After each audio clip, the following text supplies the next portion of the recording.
So what does codependency have to do with addiction recovery? Actually, quite a bit.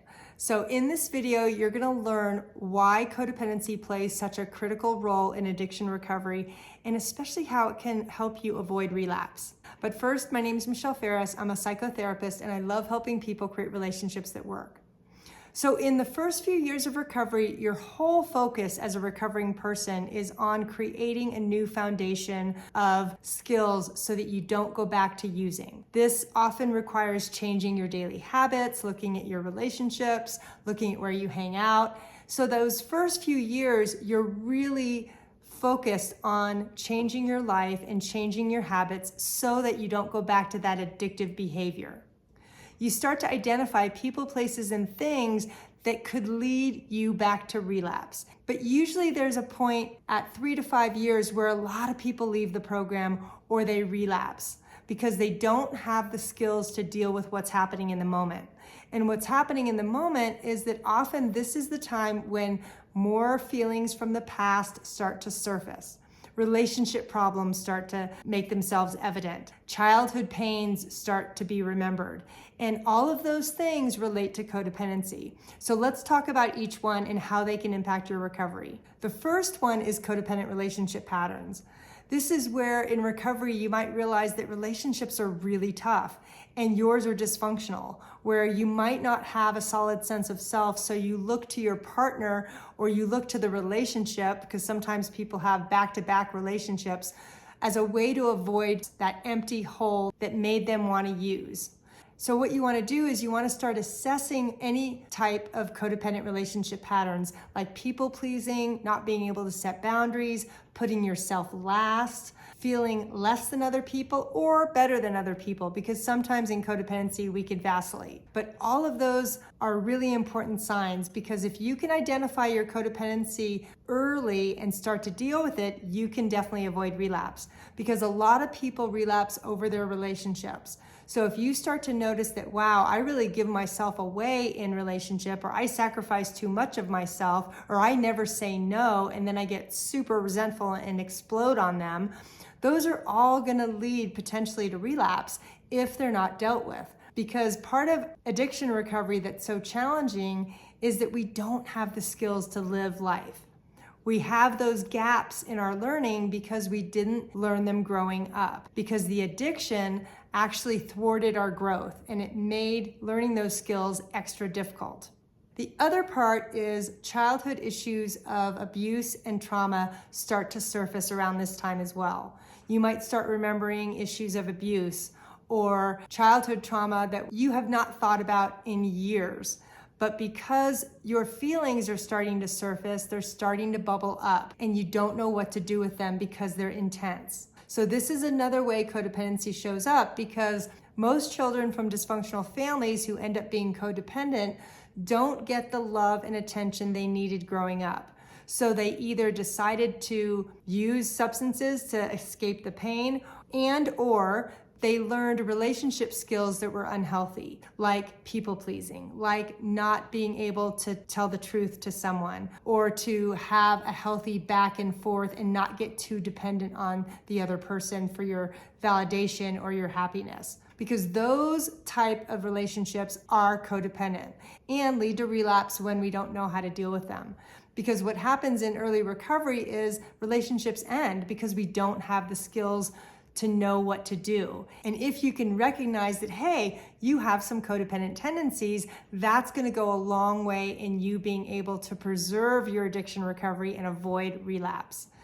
But what often happens is that people say, I don't want to work another program. So they say, I'm just going to do my codependency work in AA or in OA or in whatever program you're in. The problem is that, as you know, each program has its own focus, and the whole focus is to stay in recovery about that particular issue. So if you bring up issues of codependency, they're going to look at you like, that's not our focus here. So eventually you may try to do that work in your original program, but eventually you're going to need to check out Al-Anon or do some therapy or Codependence Anonymous so that you get the help you need. Now, the third and last way that codependency shows up in early recovery is low self-esteem. Because without using, usually the gaps of not feeling good enough, starting to compare ourselves to other people, start to become more obvious. We start to realize that the false confidence we had in our addiction, we no longer have.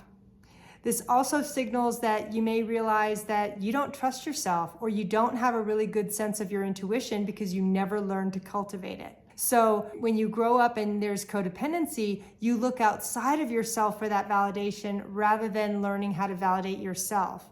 So in addiction recovery, if you're looking to your job or your relationship or a volunteer position for your worth, and those get taken away from you, which, let's face it, change always happens, that really impacts how you feel about yourself if you don't have the right tools. So the goal is to embrace and love who you are versus always trying to matter by what you do or what you give for others, which is where the codependency comes in.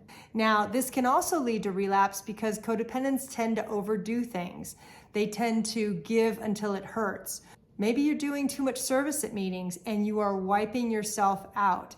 Even though service is wonderful, if you wipe yourself out to the point where you hit a wall and say, oh my God, I need relief, and that drink or that drug or that dysfunctional behavior looks good again because you need that relief, that's where the relapse comes in. So we have to really be mindful. If we're overgiving or overdoing, we're really not taking care of ourselves, and we're contributing to halt that don't get too hungry, angry, lonely, or tired.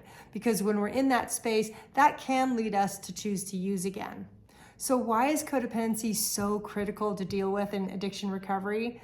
Because eventually all of us hit that wall where our relationship dysfunction becomes apparent, self-esteem issues come up, childhood issues come up. Maybe you had a parent that was alcoholic or addict, and now you need to deal with your own codependency around that person. So for instance, when a relationship ends, you may want to use. Or when the intense pain of childhood surfaces, you may want to use a substance to escape. Or when you find yourself repeatedly not feeling good about yourself, you may hit that wall and decide to use again. So these are all really important issues to address in early recovery that stem from codependency. Because the worst thing you can do in early recovery is to ignore them. So I want you to flag these issues early so that if you start to notice, wow, my emotions are getting intense, and some childhood pain is coming up, or you're noticing some codependent tendencies, that's the time to dig deeper in your recovery, because that's the second layer of recovery for me. And for everyone that I've worked with is they do the addiction piece sometimes first, and then they realize the childhood pain and the issues of codependency are surfacing 2 to 3 to 4 years later. And that's your opportunity to deepen your addiction recovery so that you can look at your codependency and start to heal them. Now, in my own story, I started with food addiction recovery, and it took me a little bit longer, probably 10 years of my food addiction recovery before I realized my relationships were not working well. And when I finally was willing to start another program, that's when my recovery really took off and I started to feel whole again. Because when you marry addiction recovery and codependency recovery, you can be whole. And that's what I want for you. Now, I'm also going to put up here the link to how you can start the next step of codependency recovery. Thanks so much.